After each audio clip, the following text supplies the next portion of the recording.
Celebrating 4 years of talk like you've never heard it before. This is GABNET, the Great American Broadcast Network.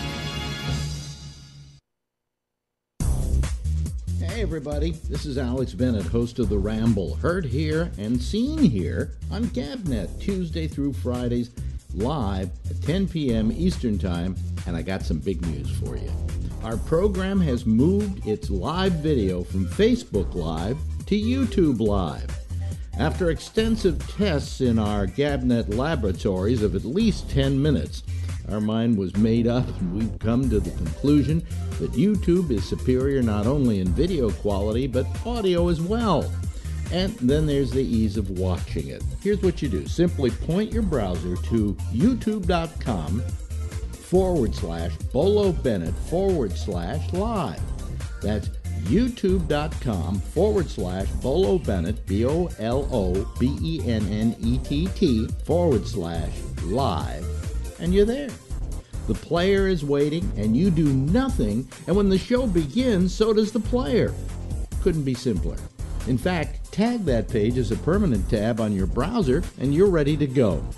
And if all of this is too vexing for you, well, just go to gabnet.net near showtime, and the player in the middle of the page will start to play when we're on.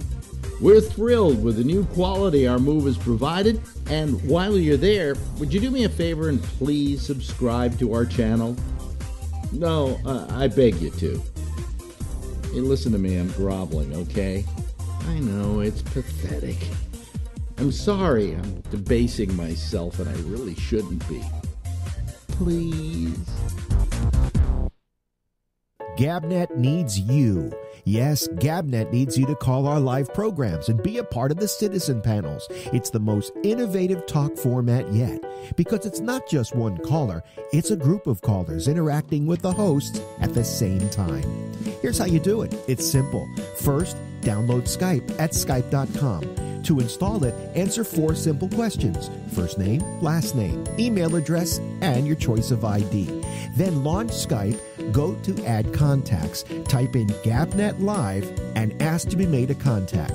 Then you're ready to be on the citizen panel. If you're too lazy, well, you can always call on the phone at 347-352-0079. That's 347-352-0079. For all the information and a call button for Skype, log on to gabnet.net. At the bottom of the page, you'll find a video on how to call us and how to use GABNET. It couldn't be easier. It couldn't be more fun and exciting. We're new. We're different. But we need you to call. So for crying out loud, call, or we'll kill this dog. Don't worry, Fluffy. They won't let you die. I'm not kidding. Call or Fluffy gets it. Oopsie. Reasons why you tune into GABNET.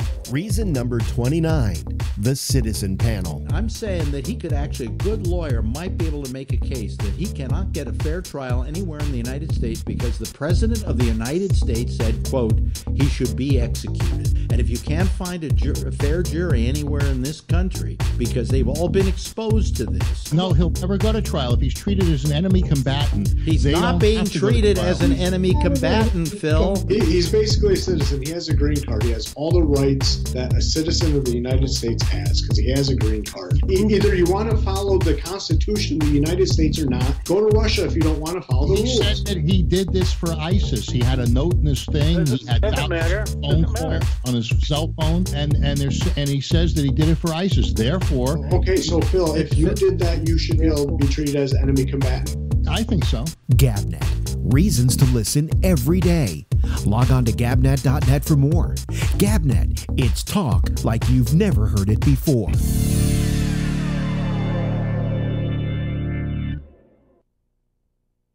Celebrating 4 years of talk like you've never heard it before. This is GABNET, the Great American Broadcast Network.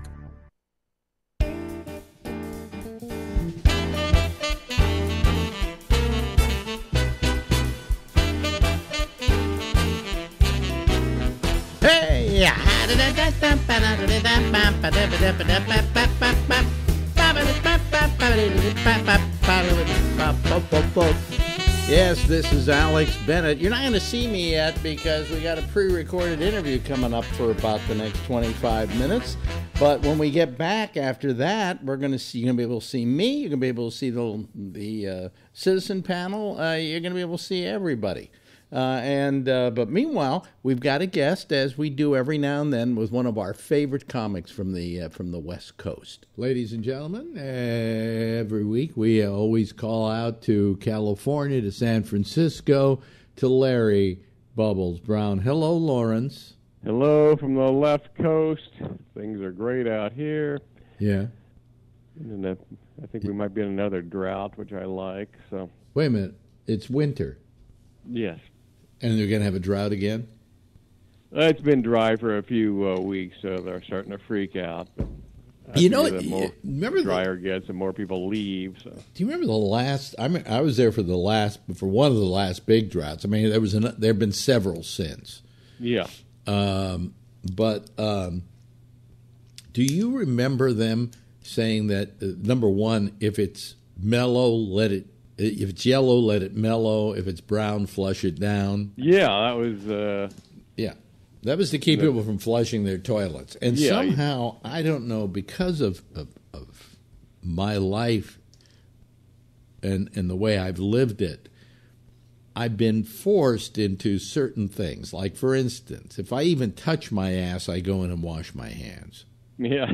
It's not that I'm, what's the word when you're germophobic? I'm not a germophobic, okay? Mm-hmm. The reason I do it is my mother always said, you go to the bathroom, you wash your hands when you leave. So even if it's just like putting a little water on my fingertips, I have to do it. It's like the reason a cat has to dig after he takes a shit, even though there's nothing to dig up, like my cat who used to shit in the bathtub and try to dig up the porcelain,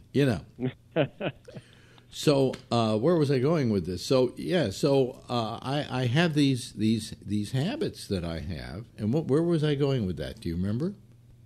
You're not a germphobe, but yeah, you have to... yeah. I know I forgot. I don't know where I was going with it. What were we talking about? It would have been gold. Who are you? Identify yourself. They always say, well, go back and retrace your steps in the discussion, but I can't even do that anymore. See, our short-term memory is shot. Oh, it's gone. It's blown.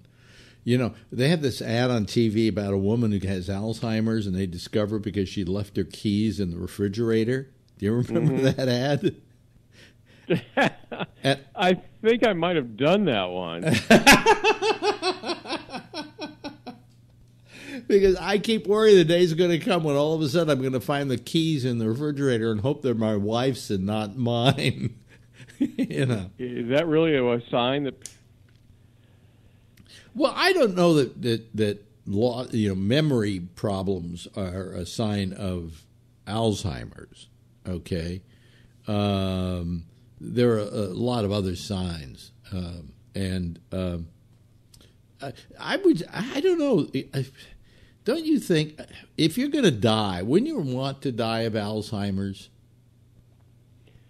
Because you're not going to know it. Exactly. Maybe I'm getting Alzheimer's. I don't think I am, but then I forget stuff like that. And people say, "Oh, well, that's just a matter of age. You do have a tendency to forget." But I was talking about washing my hands and things you have to do when you're. Forget it. It was going to be comedy gold, but I lost. We just missed a nugget. Yeah. Wait a minute. We were talking about the drought. Okay, yeah. The drought, so yeah. If it's yellow, let it mellow. If it's brown, flush it down. I'm sorry, I just couldn't leave pee in the toilet because of that, disgusting. The teaching when I grow up. And I know it's not a bad thing. Urine is very sterile. In fact, they say if you ever get a cut and you're out in the wilderness, pee on your hand or whatever on the sore because your urine has ammonia in it or something like that. Yeah, it is sterile. Yeah, it's the most sterile thing you have in your body. Shit is not sterile, however, folks, and that's why you should flush it down. But the other thing they told you to do during the drought was put a brick in your toilet. Mm-hmm. You remember that? Yeah. And I tried to tell them I leave a brick in the toilet at least 2 or 3 times a day. What was the idea of putting a brick in your toilet? Because it would make the flow less when it fills up? Displace the water so you wouldn't flush as much, yeah. But now they got low-flow toilets that don't do anything, so. Well, they also have low-flow showers, which I hate. The worst, yeah. Every time I get a new shower head, I have to call my super enhanced to come in and take a certain washer out or a limiter that's in it, so that I can Yeah, there's a baffle. I think if you take those out, you'll get a better blast of water. Yeah. Wow. What's that all about? You know. They say it's to save water. It was probably done by some lobbyists for the companies that make shower heads, I'm guessing. I guess. And so you, as of yesterday, there's another drought coming on? That's what they think. It hasn't rained for quite a while, so they're starting to freak out. Well, you know what it is also is that Southern California drinks all our water. When I say I used to live in Northern California. And that's why I've often felt that they should split that state into 2 states, North California and South California. And then we should just tell them, no more fucking water for you assholes. Yeah. You brought us Harvey Weinstein. Leave us alone. Harvey Weinstein. Where is that going to end up? I don't know. Aren't they disassembling the company now? Oh no, there's no company anymore. They've had to disassemble it mainly because it was going to be so rife with litigation that they just couldn't keep it going. And then the brother, Bob Weinstein, who I kind of knew because I used to go to these parties a friend of mine, Walter Sabo, used to hold, and he knew Bob Weinstein and invited him to the parties. And Bob was always the quiet one. But I think they even accused him of some stuff. But I don't know. I'm just so tired of it all. Got to the point. People are getting fired for just being accused now. It's like I think Amazon just dumped Woody Allen, that deal they had. What? Really? Yeah. Son of a bitch. Yeah. So I'm going to stop buying stuff from Amazon. Yeah, I don't like Amazon is like that. They own the world. So. Well, look, nobody shops more than I do for Amazon. Like I need a $1 paper clip, and I will order it from Amazon because I'm too fucking lazy to walk down to the store. And what's better than having all your stuff delivered and at a cheaper price? That's the other part of it, right? Yeah. So I'm an Amazon bitch. I'm their bitch, and but what bothers me about them is a lot of businesses, a lot of family businesses they can't afford to exist. They can't afford to give you those kind of prices, No, and this is you would think this would be a violation of the trust laws. Yeah. I mean, you obviously don't order from Amazon because getting onto the internet it would take you at least 5 days to put the order in. 5 days to put the order in. No. Aren't you getting tired of hearing that annoying sound when you sign on? Yeah. Well, I think it's really I got the speakers turned down. Although I send you emails and you get back to me pretty fast. Yeah, I get email's no problem. But just trying to go to a certain site, you can't. It takes forever to open a page, and no video at all. Bubs, for $20 a month, you can get internet service these days. I wish I don't see it around. I'm paying $20 for the dial-up. I will do the research of Bay Area and find you what are you paying? You're paying $20 for dial-up. $20 for dial-up? Yeah. Hell, I'm sure you can get internet for that. But I think what you have to have is you have to have a cable in there. Like to get Comcast, you have to have cable service. But I think maybe you can get... You can find out. Let me know, because everything I see out here is 50 and 60. So. Really? Yeah. And as a pensioner, you can't afford that. Yeah, although it might be worth it just for the aggravation to stop. God, I am just... You know what? And I know this sounds really silly, but I want to know when I'm going to die. I want to know when I'm going to die because... I have a finite amount of money. I'm on a fixed income, and I have a finite amount of money. Now, it's enough. It's a lot. I think I can get along for many years on it, But I have a finite amount of money. And when the stock market went bad last week, I lost almost $5,000. Okay? So anyway, but then again, here was the thing my business manager, Gary, told me. He said... at last year, your money was worth X number of amount. And right now, even with this crash, it's worth about $8,000 more. If I told you it was, $8,000 more. If I had told you that a year ago, that it would be that much, you would have been happy. Yeah. So you can't really cry over the fact that you had all this money. Now it's no longer there. But anyway... if I knew when I was going to die, I could then apportion my money accurately. Like if I knew, oh, hey, Alex, sorry, but pal, you're going to die next year. Hey, I'm taking all that money and I'm taking a trip around the world and I'm going to spend it like crazy and I'm going to get the biggest screen TV you ever saw in your life.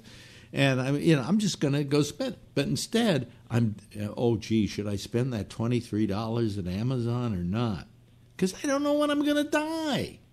But I would hate to die and leave anything behind.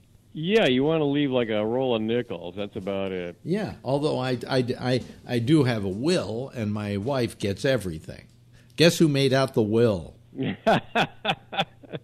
see. She could be a very wealthy lady.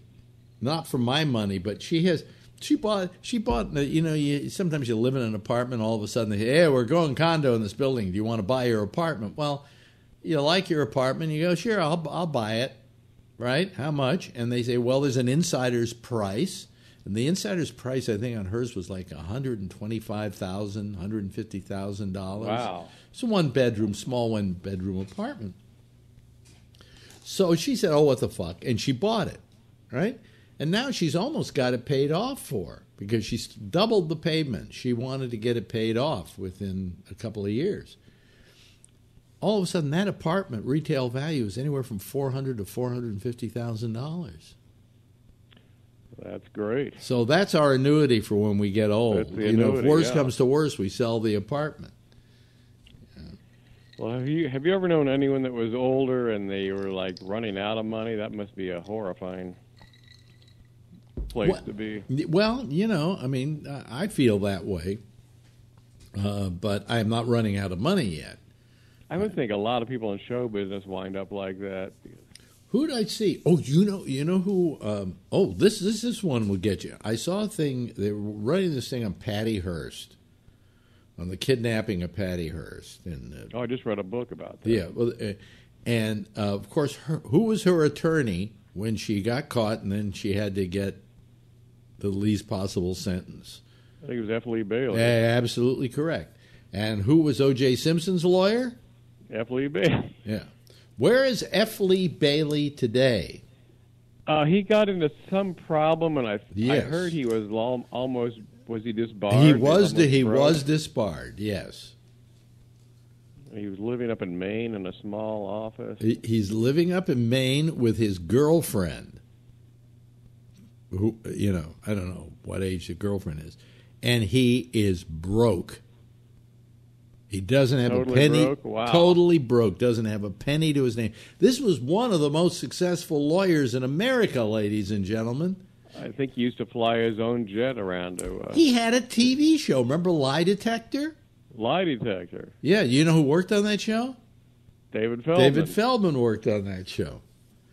Yeah, and he had a TV show. He was one of OJ's dream team. He was Patty Hearst's lawyer, not a particularly good one because she got 7 years in prison, although she only served 2 of them before she was pardoned by I think, was it Clinton? Yeah, and then Obama. No, Jimmy Carter. Jimmy Carter. And then was it Clinton or Obama who gave her the full pardon?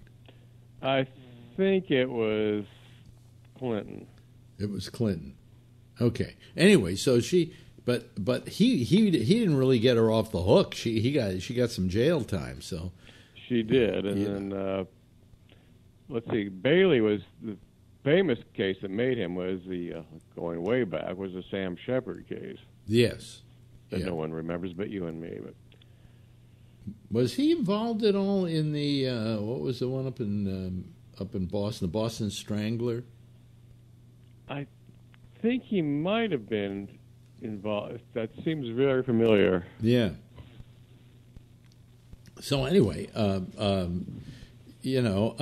F. Lee Bailey, broke, ladies and gentlemen, not a penny to his fucking name. Well, how did he get disbarred? That I don't remember. There was something I don't know. He spent some money he wasn't supposed to, or something. I can't remember. I can look it up here. See, okay. I have an internet that is so fast that it would your retina would detach watching it. F.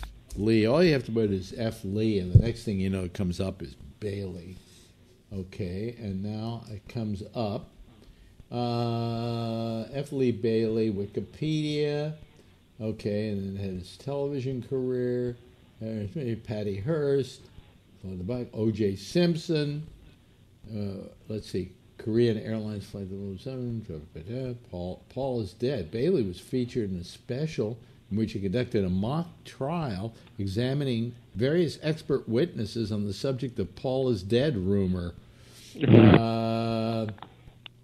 Drunk driving case in California. Oh, disbarment. Bailey's highly public profile has come both as a result of cases taken. He was disbarred in the state of Florida, where the reciprocal disbarment in Massachusetts on April 11, 2003. The Florida disbarment was the result of handling of shares in a pharmaceutical company named Blochem Pharma during his representation of marijuana dealer Claude Duboc. Bailey had transferred a large portion of Duboc's assets into his own accounts. The stock was worth about $5.9 million and was supposed to be included in the forfeiture of assets that Duboc had to make as a plea bargain. It had been held by Bailey because it would be sold immediately if it came to government possession, but it was expected. So I guess that's what he was disbarred for. Wow. Yeah. So he's done. Disbarment in 2003. So and then application to practice law in the state of Maine. They passed the Maine bar examination and applied for a law license. The Maine bar examiners voted 5-4 to deny his application. So he couldn't even get himself a legal degree in Maine. Does anybody care about this, folks? Do any of you remember? I think it's kind of interesting. Well, of course I find it interesting because I know who F. Lee Bailey is, but how much of our audience do you figure to this day knows who F. Lee Bailey is? Or was? Let's see. You'd have to be the last thing would be the O.J. trial, so that's over 20 years ago. That's the last thing that he really made a splash on. And he was only one of the dream team. He had the Kardashian, Shapiro. Yeah. Johnny Cochran. Yep. They're all dead now. Barry Scheck. Scheck, yes, who has redeemed himself many times over, with his Innocence Project and all of that. Yeah, that's a great thing. Yeah. But Barry Scheck was part of that dream team. He simply testified as an expert witness on DNA, which he was very good at. But how do you feel about O.J.? There's rumors now that who was going to? Borat, the guy who plays Borat, going to put him in his next movie, or already has shot him in his next movie, really? And paid him $20,000 to do it. I think O.J. was. I think he served a pretty long sentence for that thing that happened in Nevada, which I think was like punishment because they didn't get him for the murder. Right. Which I don't find that really is not good justice, is it? No, it was terrible justice. I mean, let's face it, folks. He was found not guilty in a court of law. Now, whether you agree with the decision or not, he was found not guilty. Period. That's it. Goodbye. See you later. They say, oh, well, they had that other trial. Well, that was a trial about his culpability in the matter, and it wasn't like you didn't have to have the same preponderance of evidence in one of those cases that you had to have in the legal case. But I feel that a jury found him not guilty, and so therefore, no matter what you believe about him, you have to let him live his life as a not guilty person. Right. Right? Mm-hmm. And none of his rights are forfeited or anything like that. But yet there were people going, oh, no, he was guilty, he was guilty, he was guilty. No, he wasn't. He was found not guilty. They say they didn't find him innocent. I go, it's not guilty is pretty much a not innocent, not guilty plea. And I just felt that what they did in Nevada was anybody else who did that would not get that kind of fine. They probably would have gotten like maybe 6 months or something, and I think he got like 9 years. Yeah. Grossly unfair. And it was all because of that. Yeah, and you said, well, of course it was fair because he killed his wife. No, it has nothing to do with it. Mm-hmm. It has absolutely nothing to do with it, We have laws. You go to trial. If you're found not guilty, you're not guilty. All right? So you don't then say, you got a traffic ticket here, and you're going to have to pay $10 million because you killed your wife and was found not guilty.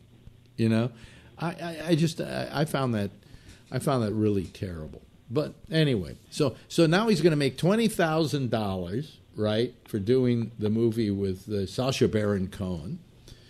And I bet you the Goldmans are there with their hand out. Come on. Oh, yeah. They'll probably intercept that, right? Yeah, we're owed the money. They got a judgment. So really, O.J. doesn't have to work another day in his life, because if he does, he's not going to make anything for it. Right. Although they can't touch his pension. But they can't touch his pension, which is, what did I read? $40,000 a year, something like that. And they can't touch. There are a couple of other things they can't touch. And so he has money coming in. He can live a pretty good life. I wish I had $40,000. I think it's more than $40,000. No, I think it's like $40,000 a month. It's like $20,000 a month, I think is what I read. Yeah. Okay. Something like that. Yeah. So, I mean, they can't touch that. So he's in good shape. He doesn't need the $20,000 from Borat. He just wants to do the movie, And what are the Goldmans going to do? Have their hand out for every piddly payment he gets for something? Hey, you just got a refund for taxes. Oh, we want the money. The biggest asshole I ever interviewed was Fred Goldman. Yeah, in the middle of the interview, he was on the phone. I said, the thing that bothers me about you, because he was talking about passing laws which really went against our presumption of innocence and things like that. I said, the thing that bothers me about you, and I didn't even get to the point, he says, something about me bothers you? And I said, yes. And he hung up. Wow. Yeah, real prick. Anyway, yeah, I know his son is dead, but that doesn't make you any less a prick because your kid got killed. Okay? And who knows what that was all about. There's part of me to this day that says there is a slight possibility O.J. didn't do it.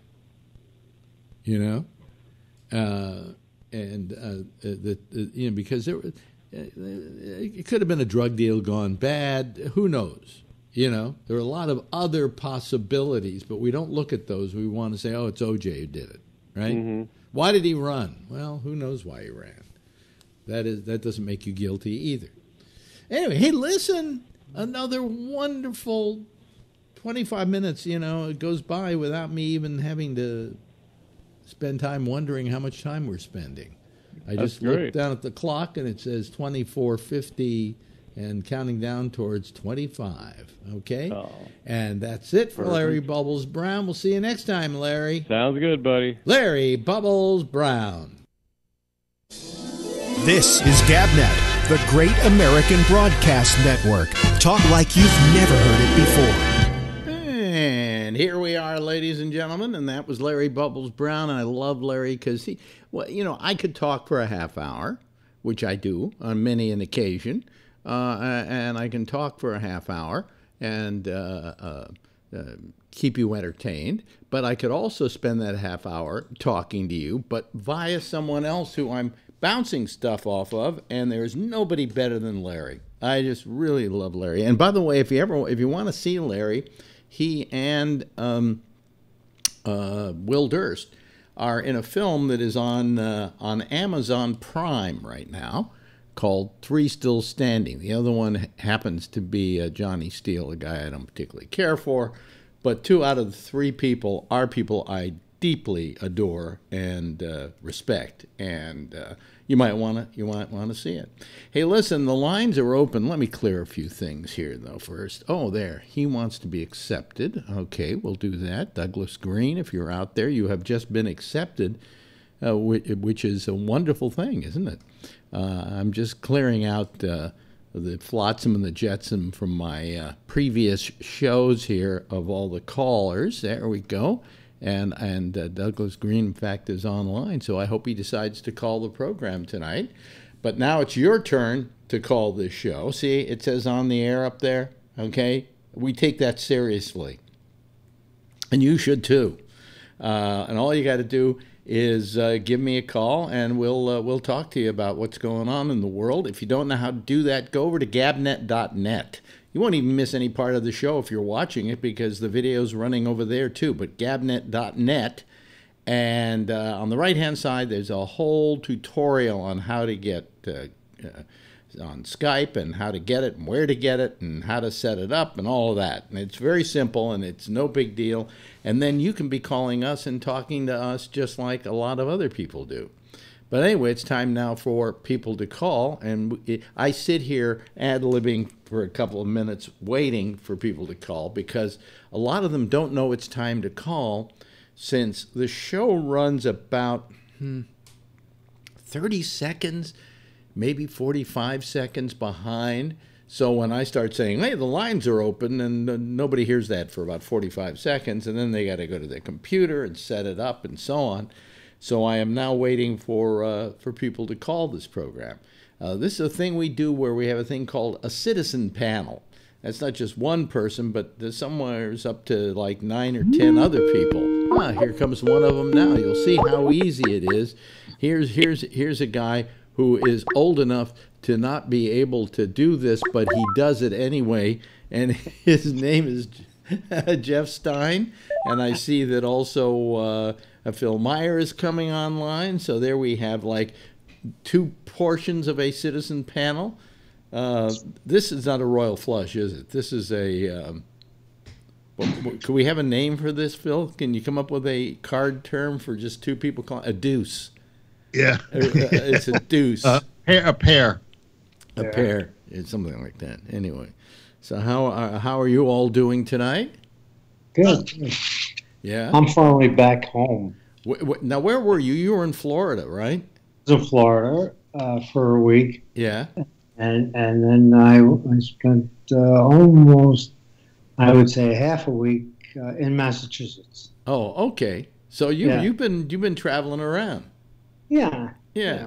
That's nice. I I got to stop doing this thing for a couple of weeks and go take the wife somewhere on vacation. We haven't done one in about 4 years. And, I don't know where we'll go, but we've been thinking Spain maybe. Yeah, someplace warm.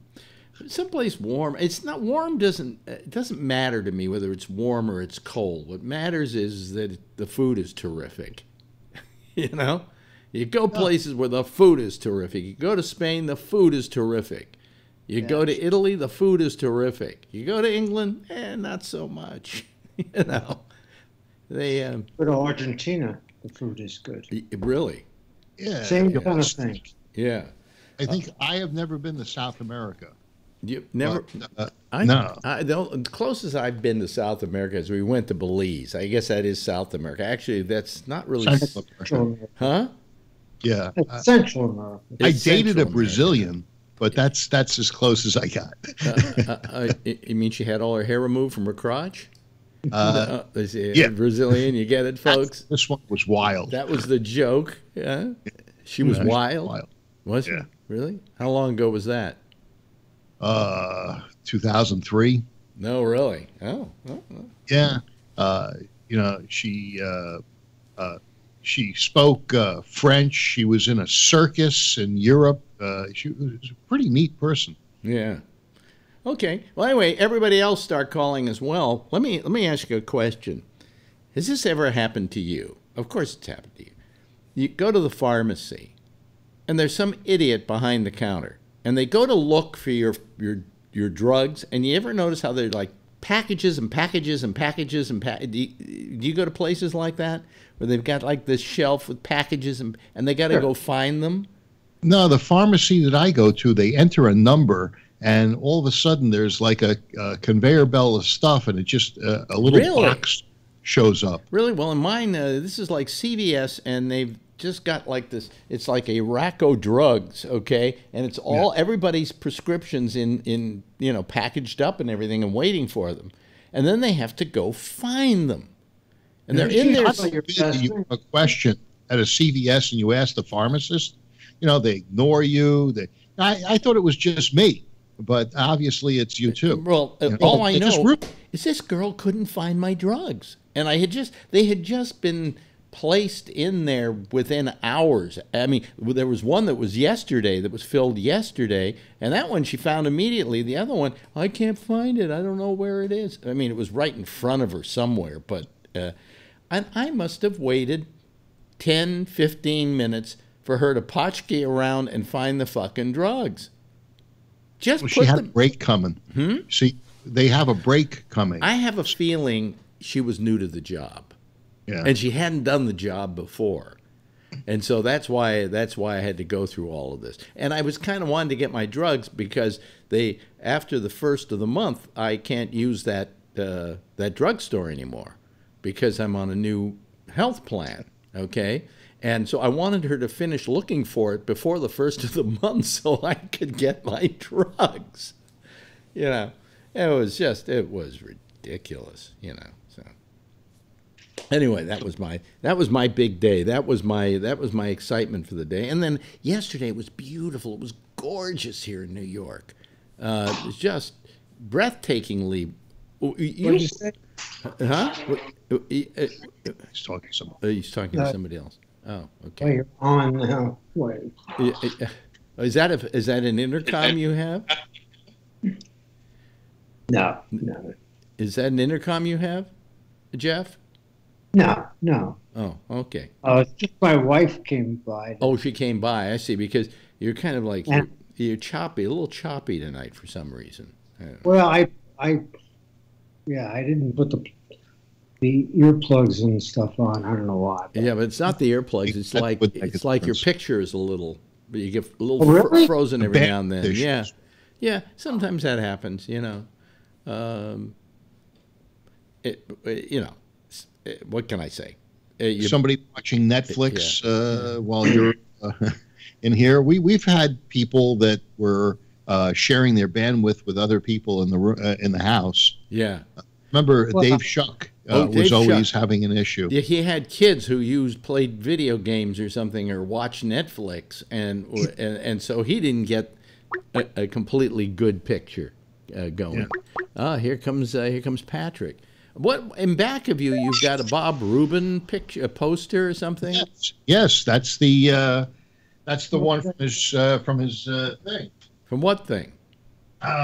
when he had that show. Oh, I see. Okay. All right. Yeah. Okay. Yeah, I finally found a mat that was the right size. Oh, see, I haven't talked to him since I talked to him once, I think, since he did that show. And I don't know whether he's been able to sell it or not. You know. Yeah. He's not the most. I saw him in December, I think, at the Throckmorton. Yeah. And when John Means was there. Yeah. And he was appearing as well. And so I got to talk to him for a few minutes in the back. Yeah, I gotta give him a call. We stopped doing the interviews with him because he couldn't get his Skype working, and then he was also being evicted or something, and it was just all kinds of things that made it kind of impossible for us to get the whole thing going. What happened to Jeff? He disappeared. He just walked off to the side. He probably went off to get his earphones. Hello, Patrick. How are you this evening? Just fabulous. You never. Whenever I ask you that question, you never say, "Listen, I'm in a fucking wheelchair. I'm fucked up." What? Don't ask me how I am. How can I be? No, you always go fabulous, peachy, wonderful. You always have some kind of really exuberant description of how you're feeling. I've got kidney stones. You got kidney stones again? Yeah, I just got rid of the one in May. Yeah. And I the doctor yesterday, and it looks like I have stones again. Oh. Hey, people are always telling me you got some set of turn stones. your mic down a little bit. You really over modulate. Yeah, I mean you were just very loud. For Patrick, you were very loud. No, he can hear you. You don't have to yell at him. Oh, you turned it up for Patrick. He's a gimp. He can hear. You know. No, it wasn't that. It was his voice was low. Yeah. And you turn the board up. So, now, Well, his voice is a little low in the beginning, and then for some reason, I don't know if you've still got that thing turned the way I told you should turn it. Yeah. But, in the beginning, you're very low, and then all of a sudden, you're just fine. Anyway, so let me see. So you were in Florida. Were you in Florida, by the way, Jeff, when the whole incident happened? I sure was. What was the reaction? I mean, we've had people on here. One guy from Florida. We had Mark, for instance, Florida as well. One guy who lives 5 minutes from the school. Okay, but what was the feeling down there? Because it becomes the closer you are to the epicenter of an incident like that, the more visceral it becomes.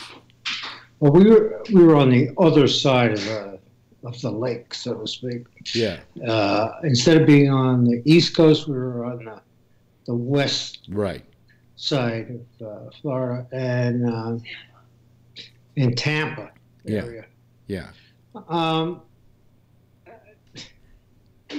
get a sense that people didn't want to talk about it too much. Really? Yeah. I think they're a little terrified. Did you hear about the sheriff that was Yes, we heard about it. Well, we don't know the full facts on it yet, however. Well, but this was a member of the sheriff's department whose job was to patrol the school, and while the shooting was going on, he was standing outside and did not go inside to do anything.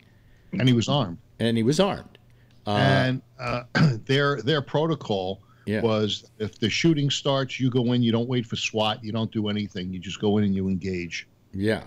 And he waited outside, never even drew his weapon. Wow. How? Well, he must have been aware something was going on inside. I would imagine you would hear that kind of gunfire. Sheriff Israel, who was sheriff, I think, of Broward County, said that, yes, he was aware. And now he not only was the guy suspended, but the guy resigned. Do you know how many years he was with the force? No. 33 years. Wow. One incident like this, he's out the door. He probably loses his pension. I don't know. I don't think he can lose his pension. Yeah, but geez, I mean, it's just, that's terrible. But, okay, there was somebody with a gun. Well, that didn't work. In that case, no. Although President Trump wants to arm teachers, give them additional pay if they're willing to carry it. Absolutely the most idiotic idea I've ever heard of in my life. Teachers aren't wild about it. The teachers aren't wild about it, and neither are. There was one parent I saw today who said, if a teacher had a gun in that incident, there would have been more students killed because there'd be more bullets flying around. Not necessarily. Well, don't use the word not necessarily. That's not a guarantee of anything. Look, if you are properly trained, you don't fire until you're sure of what's behind. You're talking about arming.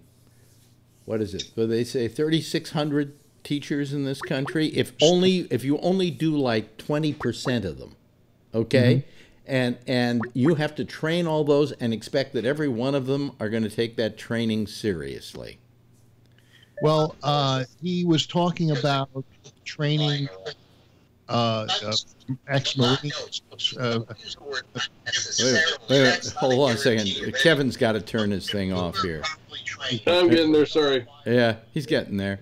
Yeah, he was talking about training and giving them to people who were prior in the military, Marines, Air Force. No, people he was talking about, he mentioned any teacher who wanted to take the training and they would get, and who's going to pay that extra bonus? These school districts are not very wealthy, I mean, the whole idea is a stupid idea by a stupid man to solve a very complex problem. Don't they pay for security now? Yeah, they pay for a certain amount of security, yes, but I just think that the idea. Why don't we arm all the students too? That's a good idea. Every student should have a gun. There was a coach at that school that protected the kids and was shot and killed. Well, because he used his own body as protection. Exactly. Wouldn't he have been better off if he had a gun? No. No, I don't agree with that. Kevin disagrees with you. Go ahead, Kevin. Wait a minute. I got a list here of the drugs I want to take. No, wait a minute. Hold on a second. We'll get to your little joke in a second. Kevin, what were you going to say about that? Would that have been better with Crossfire? Yeah, probably. Yeah, would have been really good with Crossfire. Well, Phil, I kind of get what you're saying, but I don't think it's a good idea. The teachers, personally, I look at some of the teachers that at the school my daughter goes. I look at the teachers that my daughter went to, and I look at them and I go, okay, a gun in that person's hand, and I can see one person out of the two schools that my daughter went to that would be capable of handling a gun, and I don't think that's a good idea. One person, and I don't think you're going to find that many teachers that will be not only willing to handle a gun, but would want to. I think it's set up for the SROs that are supposed to be there. There should be more SROs. And what do you mean by SRO? What is it? What is that? It's a security special resource officer. Oh, okay. It's a police officer that the police put in place, but that's money. And I don't know where they're going to get the money, because we play hell trying to get one SRO to roam between 4 or 5 different schools. Isn't it sad we have to even be talking about hiring a guard for schools? I mean, this is just... you can't hire a guard for school because they're typically, off duties, security officers and things like that. They're rent-a-cops, basically. Yeah. You gotta. Unfortunately, it's come down to what I think you have to do is fortify the damn schools. That's the problem. Yeah. Yes, Patrick. My high school, many years ago, after I had graduated, they installed metal detectors. Yeah. And, frankly, I think that should be standard for every school, because no, it's not going to stop everything. However, if you only have 2 entrances, let's say, to a school, and there's somebody there, because there is a sign-in desk. I remember I went back and visited my high school, and I had to go through security procedures to get into the damn school that I used to go to. Now, I understand anybody can get into anything if they want to, but it's just like a bank or anything else. The metal detector will at least be a deterrent for some. And even if they do get through, if the metal detector goes off, if you've got security within the school, they know where the problem is immediately. Yeah. And by the way, let me just say we've been joined by not only Ray Renati. Hello, Ray. Good evening again. Great to have you here. And Tony, who thinks that Jerry Falwell just died. I got the wrong preacher. I thought it was the guy. Yeah, well, he puts a thing on my Facebook page that says, "Hooray, Jerry Falwell is dead." I got him confused. Yeah. Falwell died years ago. Was that the guy you hated, that guy, or no?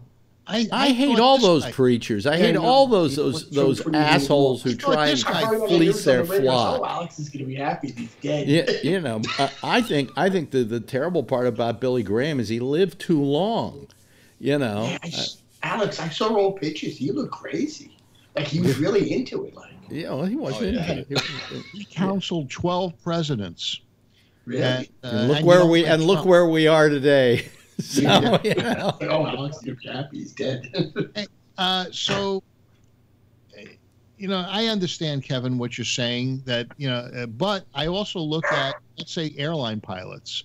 Airline pilots, many of them are carrying weapons and have received that training. Right. But I remember. I got on tonight, and I was going to take. Well, let me ask you a question. Yeah.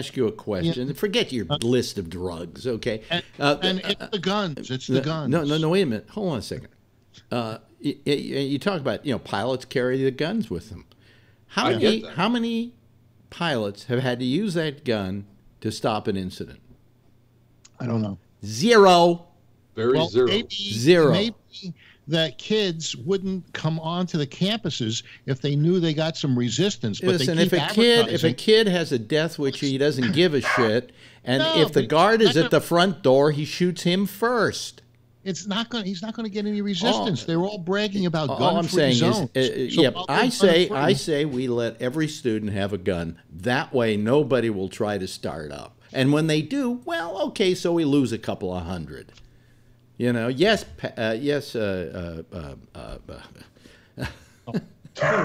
Can I call you right back? My mother needs me for 1 second. I gotta go upstairs. Oh yeah, sure. Call us right back. Upstairs. Oh yeah. I gotta give her a food. Hey, you want a hall pass? I gotta give her a banana. She wants bananas. don't believe She's crazy. Well, go give her a banana, but you don't have to hang up. Just go give her a banana. My laptop. I have my laptop upstairs because I shop for her.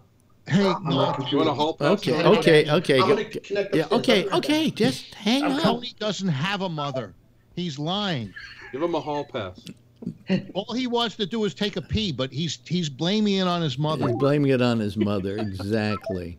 So, anyway, It's the guns. Come on, I'm trying to move this person from the group, but I can't. Underneath or on top, Phil? Underneath or on top? They hang. They move this person from group, and it won't remove Tony. Oh, that's ridiculous. It's gone on my screen. Huh? It's gone on my screen. It's not gone on this one. Well, everybody, you can just look at that. Yeah, he's gone.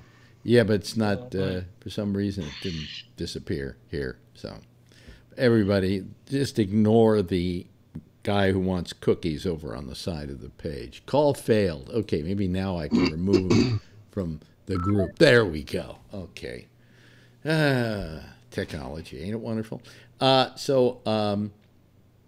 Ray, would you like to chime in on this whole thing? We're talking about the fact that Trump says that we should arm teachers. I think it's the stupidest thing I've ever heard. Yeah. I mean, I heard a teacher on the radio the other day. She's like 100-pound woman, teaches English. She couldn't even imagine carrying a gun. It was just ridiculous to her. Yeah. But wouldn't she do it for the bonus she was going to get for carrying the gun? You know, Can you imagine your teachers packing? I guess, you know, something. I think they're under enough stress as it is. And can you imagine, you know, the way these kids, if you've ever been in a classroom these days, these kids are just a little bit mouthy these days, and they get enough stress as it is. And one of these kids comes at the teacher, and the teacher just decides, you know, one day, I'm packing. Yeah, what happens to the first teacher who goes postal? Okay, try and explain your way out of that one. Yes, you don't need to be packing. Patrick. Isn't a reason enough to let them pack? So you can start eliminating some of these little fuckers? That's exactly what I'm saying. Yeah, you're not going to fuck with a teacher who's packing heat. Yeah, exactly. I mean, whoa. But when I heard that today, you know, that this was his solution to the problem. That's what he got out of that meeting the other day. Yeah. Where incidentally, he had notes on there. He had notes he was reading from, and the one on the very bottom said, "I hear you." That was a talking point. I hear you. Yeah. I hear you. Why don't we just get rid of the? Why are we doing it the hard way? Don't let people buy these damn assault weapons. But instead, we're going to give all these teachers guns and train them and put metal detectors instead of just doing the obvious logical thing and getting rid of the gun. Getting rid of the guns, exactly. Yeah, I mean it's just so obvious. And we're not talking about your little pistolas, folks. We're talking about those AK-47s. I mean, nobody has a need for that. You're not even going to go hunting with one of those things, Patrick. Well, if you eliminate the AR-15s and the AK-47, what do you think your next logical step is for mass shooting? It's a Glock, or it's a Desert Eagle, or we'll eliminate those too. Well, I mean, you can't.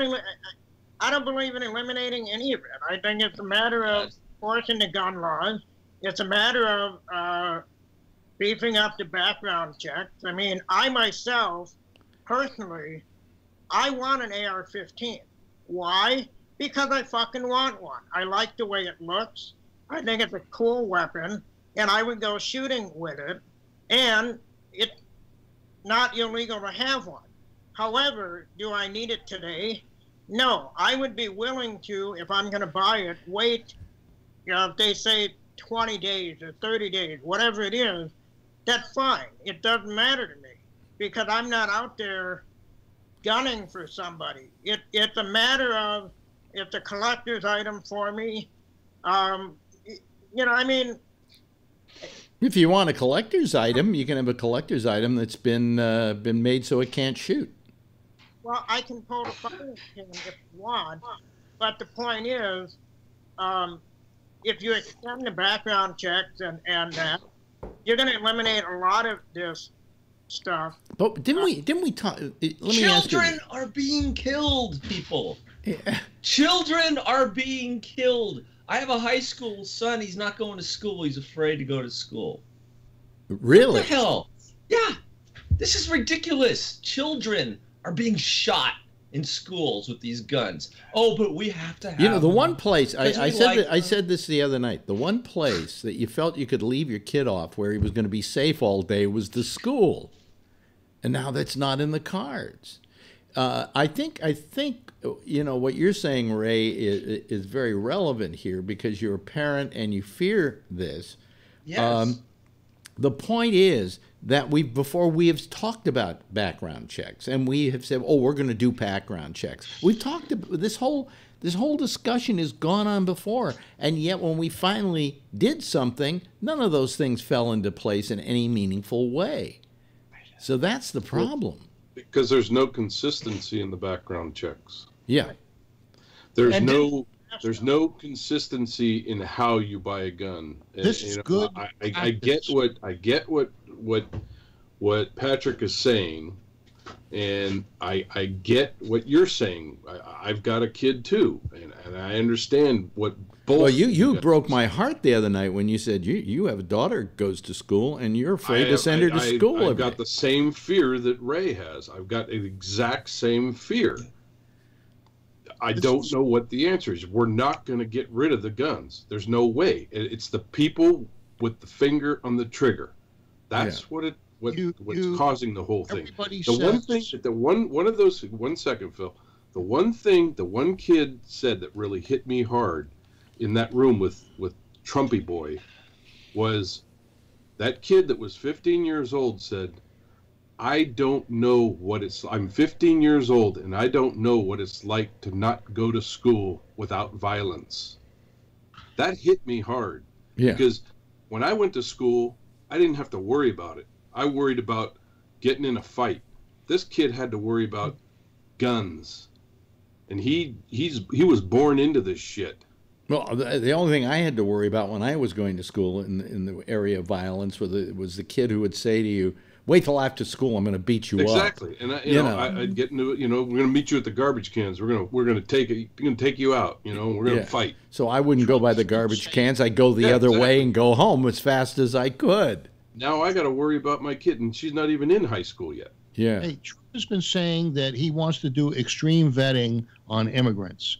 Now, this is good practice. If he does extreme vetting on buying a gun to the U.S. citizens, this isn't such a bad idea. You can see how good he's going to be at extreme vetting if he's going to go through more. I don't know what he's worried. I don't know what he's worried about immigrants. We're doing a good enough job of killing ourselves. Yeah, well, that's fine. It's the guns. It's the guns. But I understand, and it's the guns. Well, the guns don't shoot themselves, though, Phil. The guns don't shoot themselves. No, if you do shoot themselves, it's the guns. No, because it's the vetting. You go to buy a gun, and I saw the process today, and the worst process Ray sent me almost. Hold on, it's almost 10 days, right? Yeah. You go through. Yeah. You go buy a gun. It sits on the desk. You go to get a gun. They do a 3-day check, and you run you through 3 different processes. You go through 3 different agencies, and if you don't get stopped within 3 agencies for mental, for a federal check and another check, and nothing comes back, then you get the gun. Within 10 days, you can have the gun, and that's bullshit. You should get. Yeah. That's only if nothing comes back. Then if something little blip comes back, then you get checked. But if little blip comes back and they don't check it out, you still get the freaking gun. That's bullshit. That's how the guy in Texas got his gun, and that's how the other guy in before that got the gun. Phil, Patrick's got his hand up. That's when it should stop.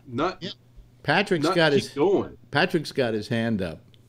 The one thing that I heard from the sheriff last night in Howard County was it was a little clip that somebody who has a restraining order against them, that sort of thing, or if they've got any felony, should not be allowed to have a weapon. And I agree with that. And I know, Alex, this is where you may disagree a little bit, in that I know that you believe once you've served your time in prison and you're out, you should be given a second chance. I agree with all of that, except with weapons. If you've served in prison for any sort of violent crime, you don't get anything. Well, if you've spent time in prison, by the way, Tony, you don't have your camera on. I'm having to look some stupid fucking Muppets. And I would, maybe the Muppets would look better than Tony. I don't know. But anyway, I know what you're saying, Patrick, and I get your point. When you are sent to prison and you serve your time, when you get out, I don't think you can vote. The right to vote has been stripped from you. I guess for certain things. I mean, if it's more than a certain amount of time that you're in prison, if you're in for a year or so, or if you're a registered Democrat. If you're a registered Democrat, right. Or if you're a Russian. Anyway, so I would not disagree with saying that, hey, especially if you committed your crime with a weapon, that you should not be allowed to buy one. For any violent. Yeah. Or possession of one. However, if all of your rights are fully restored, constitutional rights are fully restored, then I suppose you have the right to have a gun. Well, that's the thing, and that's where I think what that sheriff was saying made a lot of sense. That if you've even got a restraining order against you, I think that you should have to surrender your weapons. Yep, that's the law now. But I'll tell you what happened here is you have a case here where this guy fell through the cracks all the way around. There were tons of warning signs about him, and yet all of them seem to have been ignored. So we're now at a point of woulda, coulda, shoulda, you know, and we're trying to like Monday morning quarterback what should have gone on. The fact is that nobody was paying attention to this kid, and they said that part of the problem was, and this is very interesting, that they could have, with this kid, put him in for mental observation in a hospital, except there were no mental hospitals to put him in because there weren't the funds to do it with. Okay, and they couldn't just simply arrest him and hold him because he was a danger to the community. But they could admit him for psychiatric. And that was not possible because there wasn't enough money in Florida to take care of that sort of thing.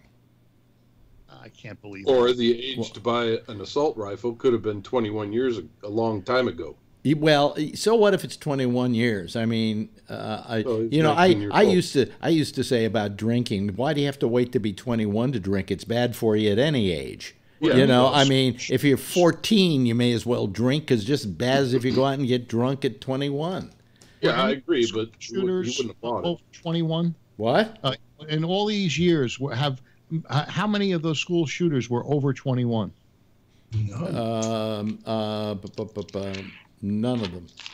No. So maybe this 21 thing is not such a But bad that's idea. school shooters. We have non-school shooters, and the reason why the school shootings are usually kids is because they're the one. This is their turf. This is the place they're familiar with.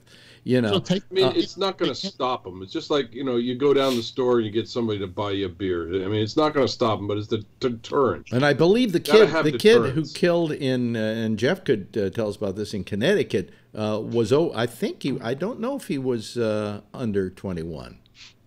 Do you know? Do you remember, Jeff? I think he was. Really, he was under 21. Yeah. Okay. Yes, Yeah, Patrick. I think he was. And turn on your camera, Jeff. You just lost it. Patrick. Yeah, I want to go back to the metal detectors too. I mean, we have all these referendums in all of our different communities bullshit for schools, and like in Milwaukee, we've got a trolley that they're installing. Well, what the fuck? We're wasting money on that when it could be put into better things, and I think that could be said for any community. And when you go into court, or you go into a state building, or you go into the Congress, or you go into any a public building, they have protectors, these metal detectors, and they make you empty your pockets, your backpacks, and by the way, I always beep. Because there's always something on me that beeps, and I have to almost take every piece of clothing off before I realize that it's my wristband, my wristwatch band, which is metal. Right. But look what they do to bring people into those buildings to protect state and federal workers. But when it comes time to protect kids, how many courthouses are there in a given city? At least one. Okay, maybe. How many schools are there? How many schools are there, Phil? At least one. No, it's more than that. A lot more than that. Yes. At least. Yes, Patrick. Yeah, but that's where the metal detectors in. I mean, you've got the thing is, anybody that knows anything about security, if you've got a building with multiple doors, you make sure that most of those doors are locked and there's a main entrance, and then there might be another side entrance. And if you have both of the main entrances fortified, I mean, Kevin brought this up at the beginning, you've got to fortify the schools, and that's how you do it. With metal detector, that's at least the first line of defense. Yes, Kevin. Let's remember, schools used to be a safe place. We never had to worry about this shit. We've never had to worry about fortifying a school. You always were able to walk right in and walk right out. And until the last 10 or 20 years, and I've been to many safety meetings at schools, and especially the last 10 years, I was the first one to sit there. And some of these meetings that I went to, I was the only parent that showed up at them, because I had I was in, since 9/11, where I worked, I was in a chemical building, and we had cyclone fences. Then all of a sudden we had high security fences. Then all of a sudden we were putting cameras around the place. Then all of a sudden we were doing, security plans. And all of a sudden I'm going, well, what are we going to do about the schools? There's shootings. We don't want to fortify our schools because we don't want to scare the kids and everything else. Now all of a sudden I'm at these meetings at the schools going, well, why aren't you putting up bigger fences? Well, we don't want to scare the kids. Well, I want you to put up a bigger fence. I want you to put up barbed wire. I want you to put iron fences. Now I want you to put spikes on top of the fences. And now they're doing that, and they have to. There a 20-minute delay on the cameras at the school in Florida, and they weren't getting live video, so they and the cops didn't know. Again, it's Phil. It's woulda, coulda, shoulda. I don't know. They don't even know. They're trying to figure out why there was a 20-minute delay between the pictures they were seeing and what was happening. You had your hand up first of all, Ray, and then our good friend Tony. Wait a minute. Yeah, I was just curious about where the majority of the guns were coming from, and there's an organization that did a study, and it was 54 of the school shootings between 2013 and 15, even the smaller ones. They know for sure, and it could be more, that 54% of the guns were obtained from the parents. The parents owned the gun. Really? And the kid well, in the case of Connecticut, that situation was in fact a gun owned by the mother, if I remember correctly. And that's a low ball, 54%. The other ones they can't tell because the police wouldn't disclose the information because it was under investigation. Yeah. But it's definitely more than 54%. Not properly stored or something. Yeah. Yeah. So exactly, not properly stored. Yeah. That goes back to the whole training thing. Phil and I were talking about that. I mean, there's such a lack of people should be trained. If we're not going to get rid of guns, it should be required that people go to like driver's ed that takes weeks and weeks.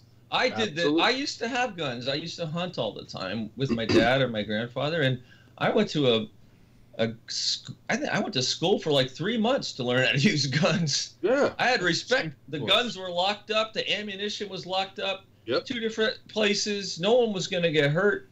But people don't know this. People don't know this. They're nonchalant about it. Well, I mean, you really bring up a better question, and that is if a lot of these kids are getting their guns because they stole them from their parents or they were in their home, what do we do about that? We don't have to worry about the kid going out and buying a gun. He knows where he can get his hands on one. Patrick.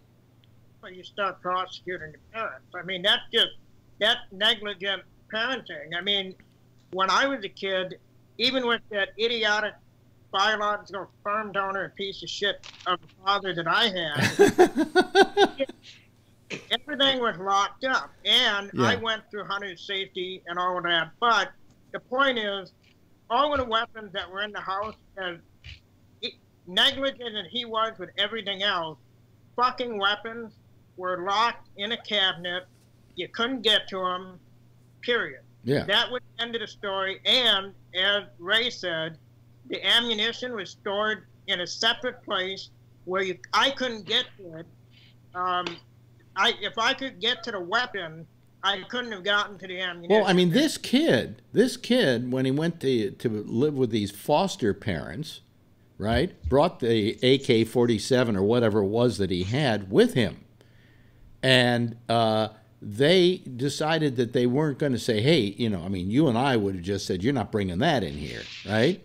But their attitude was, because the mother had just died and they were taking pity on the kid, well, we don't want to ruin that which he owns, which is his own property. But they asked him to put it in a safe that was going to be put in his room, and of course the kid had the combination to the safe. He brought the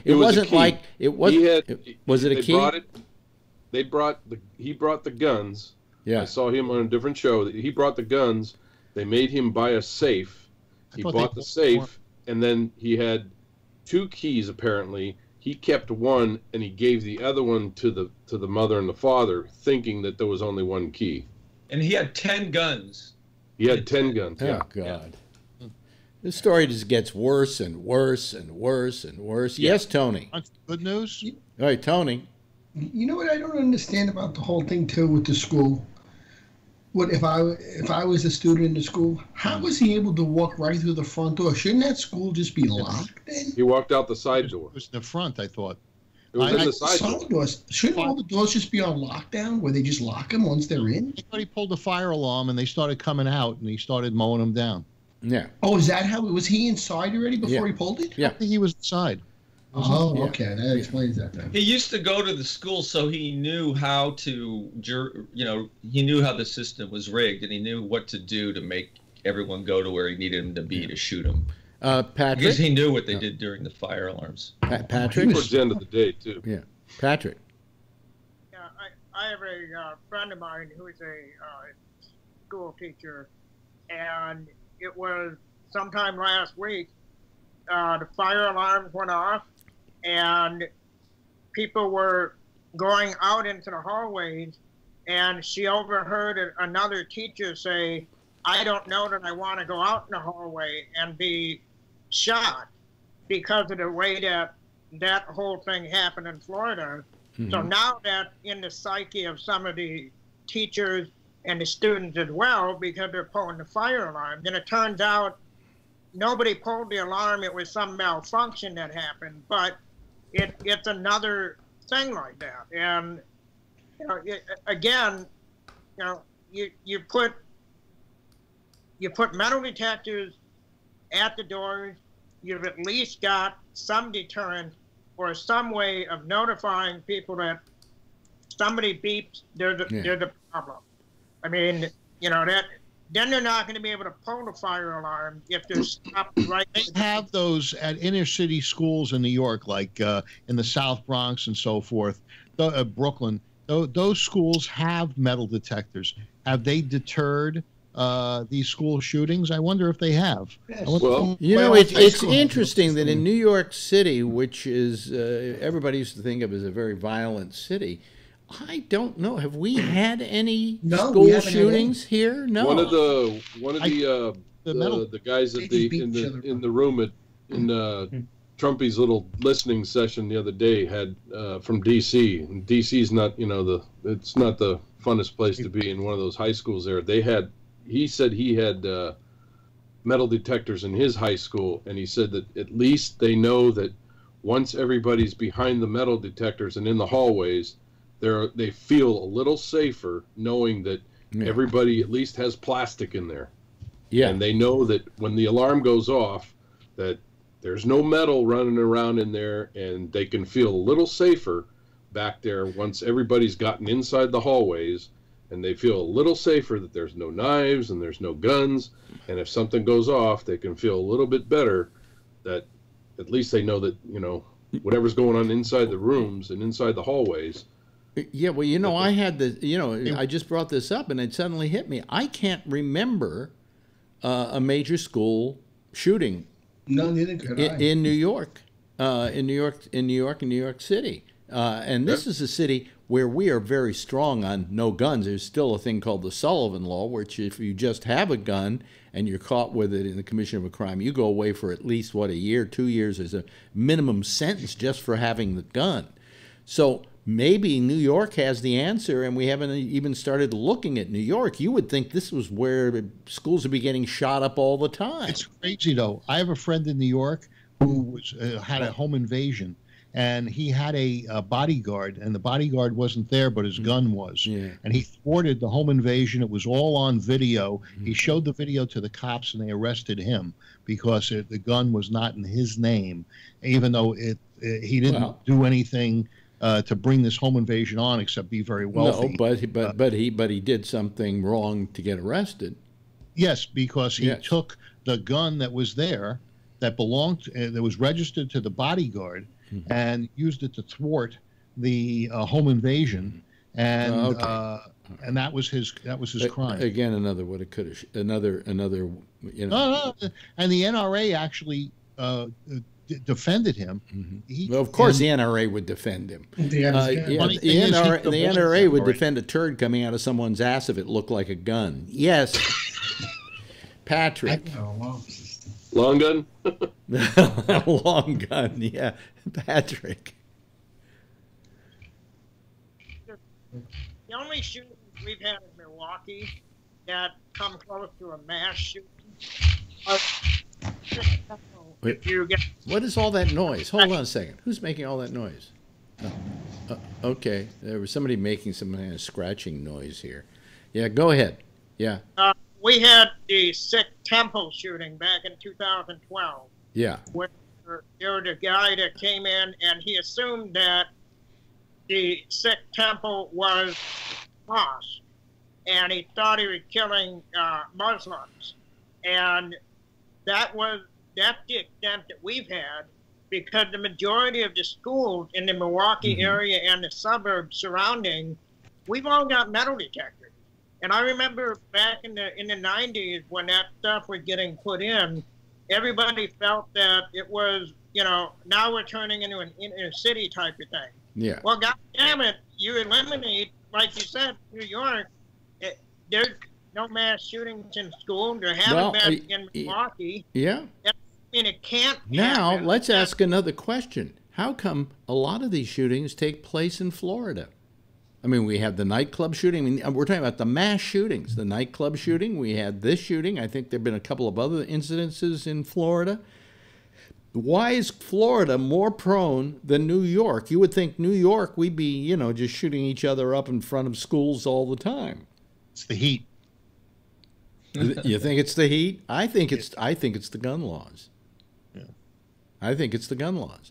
New York City, you have very stringent gun laws, and you don't have nearly the kind of gun crime that they have in Florida.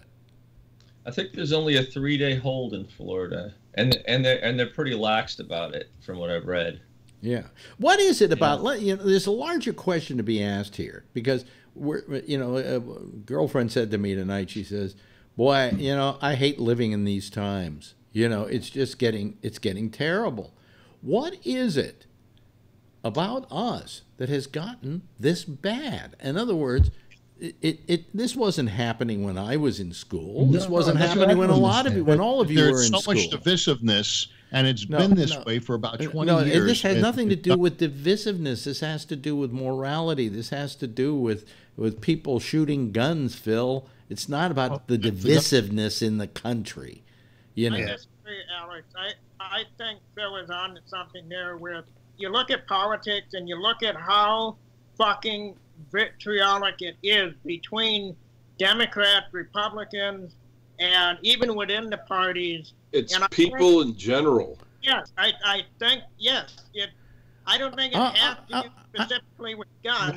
I'm going to disagree with you, Patrick, because I remember in growing up a lot of enmity when it came to political parties, when it came to political thought. I remember a time in this country where we had the communist scare and people were losing their jobs and everything. It was almost like it was the political version of the Me Too movement.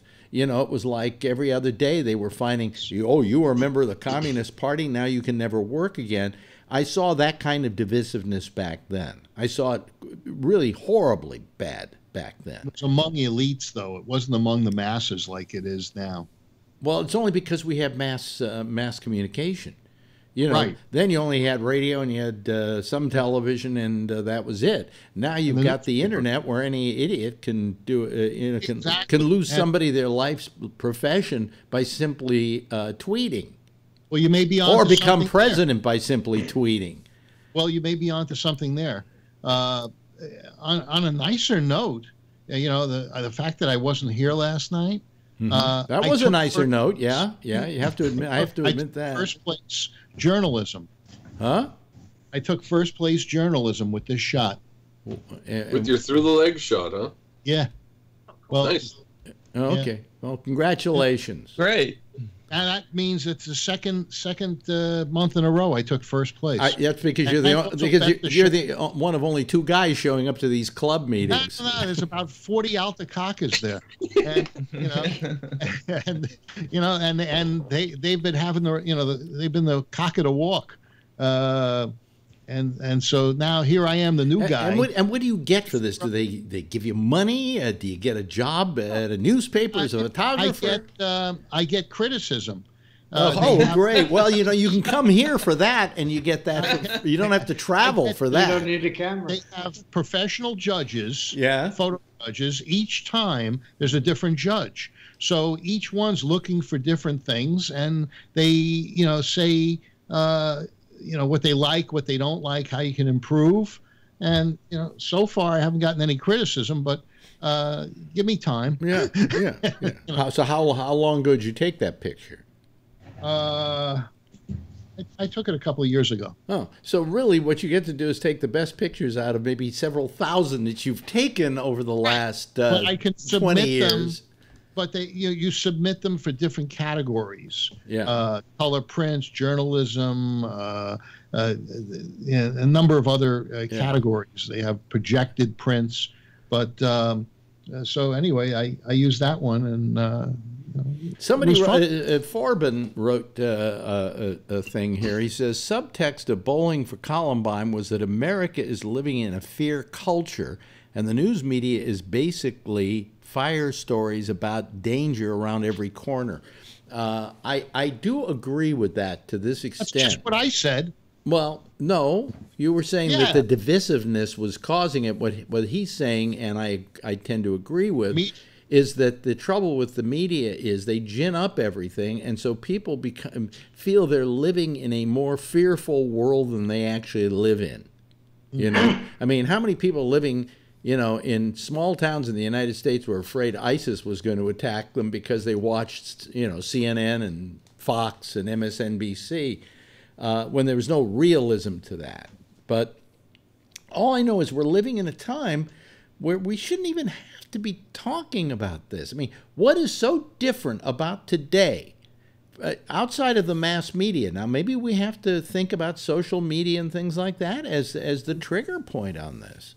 Do you think that maybe the kids today? I wouldn't want to be a kid today. Do you think that bullying is going on to social media? Like maybe they pushed them to a certain point? I mean, this stuff does amount to bullying. There's no question about that. Because I was reading, didn't they were saying that the kids can be harder today because now once you leave school, they're still connected. Yeah. Yep. Yeah. I've been dealing with that the last couple weeks right now with my daughter.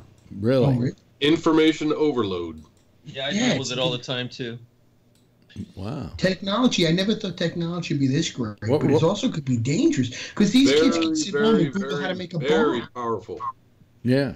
That's what I'm saying. It's just crazy. Yeah. These kids fret over how many Instagram followers they have, and then people leave them nasty notes on Instagram, and they get all upset and they mess with each other. Can I ask you guys a question? Snapchat. Well, that's what this show's about, Tony. By the way, Tony is growing a beard, if you may notice.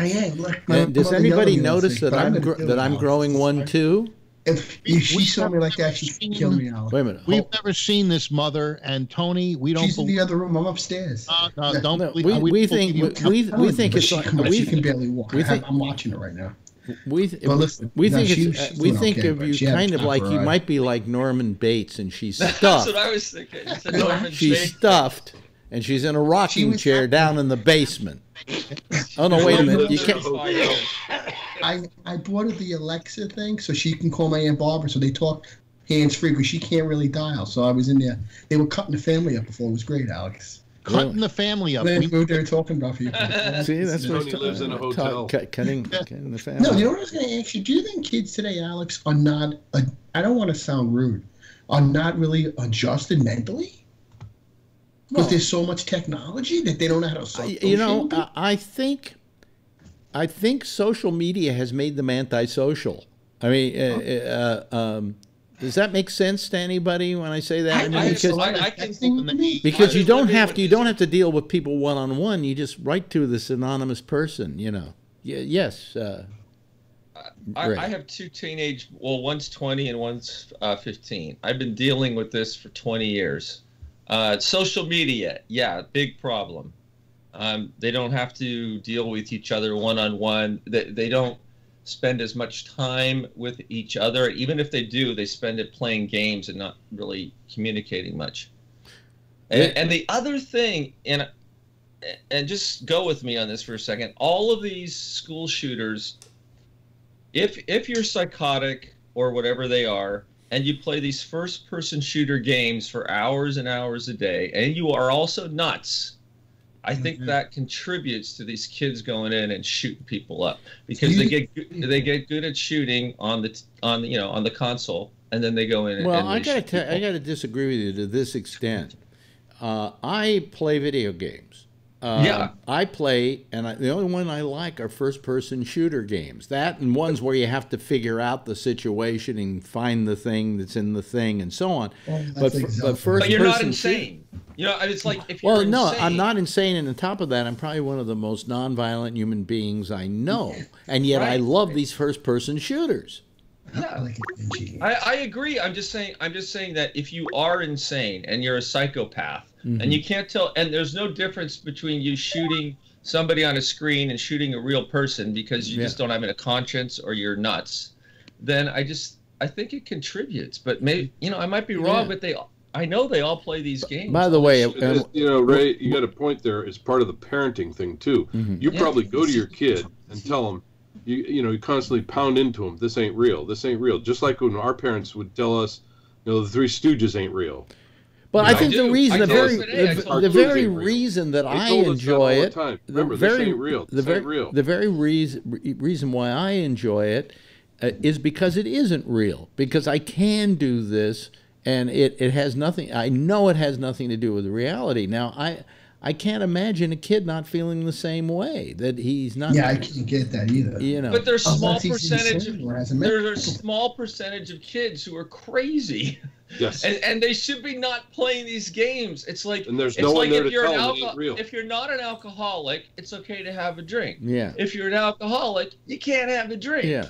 Patrick's had his hand up, and crazy, Patrick has his hand up, and I don't want any other part of his body to get paralyzed. So let him put it down and talk. I think there's some validity to the first-person shooter type game, and it has to go also to the parent. When I was parenting my ex's kids, we made sure that the games they were playing were appropriate for their age. And now there was Call of Duty house. Yeah. However, the youngest kids were not allowed to play Call of Duty because it wasn't appropriate for them. Part of it is, as a parent, you should know your kids and their personalities. And if you know that your kid is a little off kilter or needs some medication to keep them so that they're not psychotic, you keep those games out of the house. Now, again, just like the metal detector, you can't keep the kid from playing at a friend's house, but you can do your damnedest within your own home to keep the kid from playing certain games or whatever that they may construe to be because they are not on the same level that we are. Right. We've been joined by Tim. Tim, do you have anything to say about what we're talking about? Tim? Are you there, Tim? Well, he called up and he's online, but I guess he's listening somewhere else. Okay. I just thought I would involve him in the conversation. Yeah. So what you're saying then is almost like, do do you think maybe the parents had to see that this kid wasn't all there, and they never really got him the proper there help? wasn't, this was kind of like this was a kid who everybody knew had something wrong with him. I mean, there wasn't. Remember, the parents that he was with were fresh. They were only a few months into it. His real parent had died, and his step parent had died. So he was and the parent that had just taken him in were only a few months into it. Yeah, they were just helping out. They were just taking him in and helping out. The kid that brought him home befriended him because he was being cast off by the other kids, and he was trying to help him and brought him into the house and said, this kid needs some help. But he brought him home and said, can we take him in? And the parents were trying to help him, and they were kind of just they also sent him to a school for troubled kids. I mean, that's how deeply seated this problem was, and yet nobody was doing anything about it. And we have to even bring the FBI into this, who again saw the warning signs, but I think again a lot of it has to do with the fact that you can't just arrest somebody because you think they might be dangerous. Right. That's not a crime. You can put them you can put them on a mental hold. They have a thing in England. I can't remember what it's called, like a Section 8 or something like that, where you can Section 8 somebody and literally put them in a mental hospital for 30 days because you either find them dangerous or you find them a danger to themselves. Huh? Here it's only 50 Welfare and Institutions Code, and it's a 72-hour hold. But that's all. But he has to do something, doesn't he? But then he has to do something. something. Got to be a danger to yourself or others. Yeah. Right. Yeah, but then you have him for 72 hours. He gets out, he grabs his rifle, and goes to the school and kills people. They take him to Alameda and put him into a hallway. Yeah. That's the other problem with the 51. I'm sorry. Yeah. I didn't. Oh, that's raise my hand. Well, quickly. That's the other problem. Oh, sorry. Yeah. No, go. It's Ray. Yeah. Say what you're going to say, and then we'll go to Jeff. The problem with the 5150s, like you say, they take into Alameda and put them in a hallway. Sometimes these 5150s do more damage to people because they stick them in these places, and then they make them sit around for 8 hours before anyone does anything, and they're in a room with no windows, and then it just gets worse and worse. And by the time they get out of there, they're a complete mess. Yeah, they're like worse off than they were when they got in. Yeah, Jeff. Yeah. I think one of the things that we ought to recognize is, and I have 4 granddaughters, okay, and I can't see any of them having any interest in having a gun and shooting anybody or anything like that. Maybe I'm wrong, but that's what I think. Right. But anyway, however, when I was a boy, I was interested in guns. I also, I had a little zip gun, which was totally illegal stuff in New York. And when kids are at a certain age, they're kind of organized to do crazy things. They really want to do them. And now you're talking about children who are maybe they're 21 years old, 22, whatever their age is. Oh. They're angry, crazy people, and they shouldn't have those kind of weapons in their house, in their bedroom, okay, in any kind of a lock and an unlock. This stuff is inappropriate for these children, and it's not a question of whether it's the people or the mothers and fathers or the uncle who's teaching them how to do this stuff. We've got to really stop doing this. Well, also, we've got a real problem, too, when you think about it, that some people just shouldn't be parents. Okay? Yes. And yet, if we were to try and make a law saying you have to take a test to make sure you'd be a good parent before you can be one, everybody would go nuts and crazy, So my God, that's a good point, because you're right. I don't understand how some people Right. Our parents. I Yes. go to some of these schools. Their parents. I'm sorry, their parents because they could. Be parents. Their parents because they could squirt sperm into a pussy. Exactly. That was about as difficult as it was to do. Yes, Patrick. Yeah. Well, I used to deer hunt, and then I decided I wanted to be paranoid. Yeah. And once I decided on that, I was pretty much done with deer hunting. And I had an M1 carbine, which is a World War II air weapon and was used early in Vietnam. And I had no use for it anymore. And I got rid of it before I moved in with my ex and her kids for two reasons. One, I was never going to use it again. And two, I didn't want the kids around it. And I would do the same thing today. Now, I just got done like a half hour ago saying I myself would buy an AR-15 because I like it. However, if I was involved with somebody or had kids, there's no fucking way that I would have one of those around until they were out of the house. Because you don't know what they're into, and even if it is locked up, you need to make sure that your kid know what. Well, you said you like those guns because you like the way they look. Well, I like Jennifer Lawrence because of the way she looks, but I can't have her because I wouldn't be responsible. So, I had enough money to buy. Phil, let me ask you this because Phil's been dozing off there. Safes are relatively inexpensive.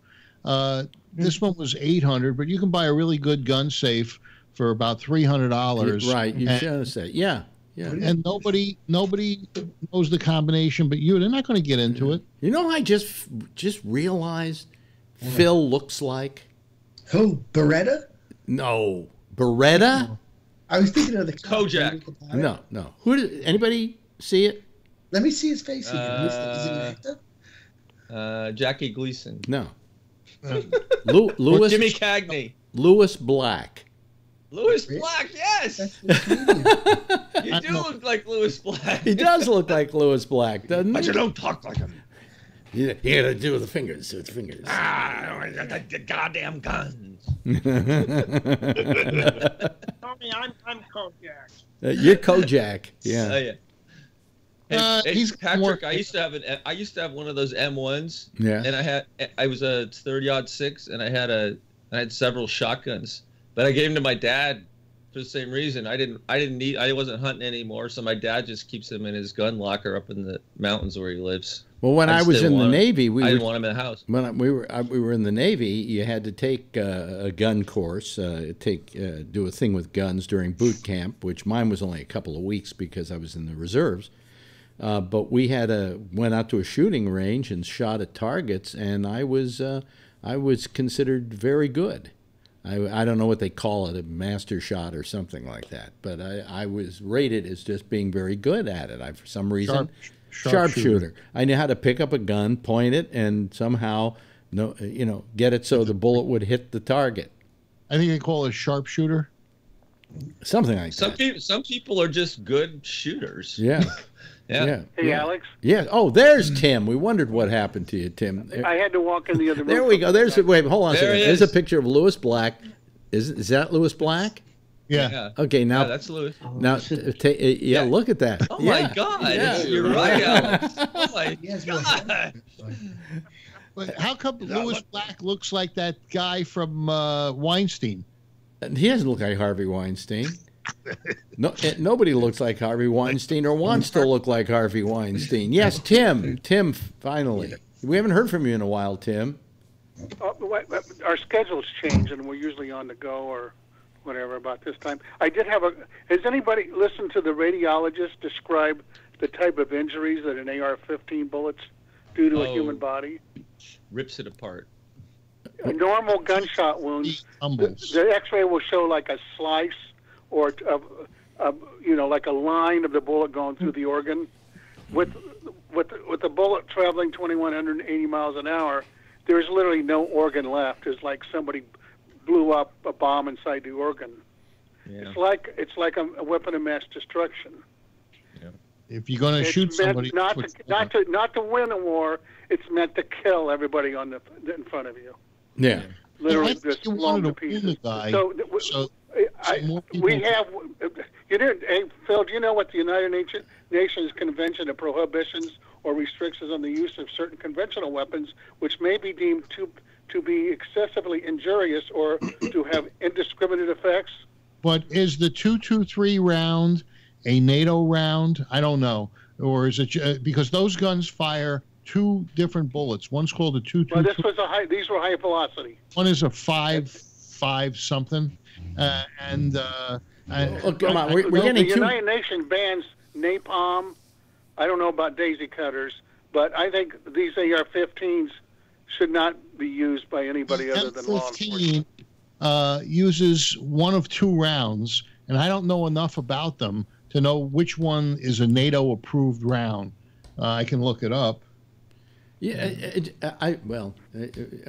doesn't matter what you approve; they all kill. That's the point. You know, well, some of them I can't believe other people survive gunshot wounds if they're not high velocity. Low velocity, you can survive those, have really bad damage, but nobody survives if they're hit. It split the little girl's spine. It blew the organs apart. You're on NATO list. Both of those, the 5.56 and the .2, which are the two rounds that they use in the M4, M16, M15. These are NATO approved, along with 9mm for hand. If a private citizen wants one of these, it should be in lock and key at a gun range.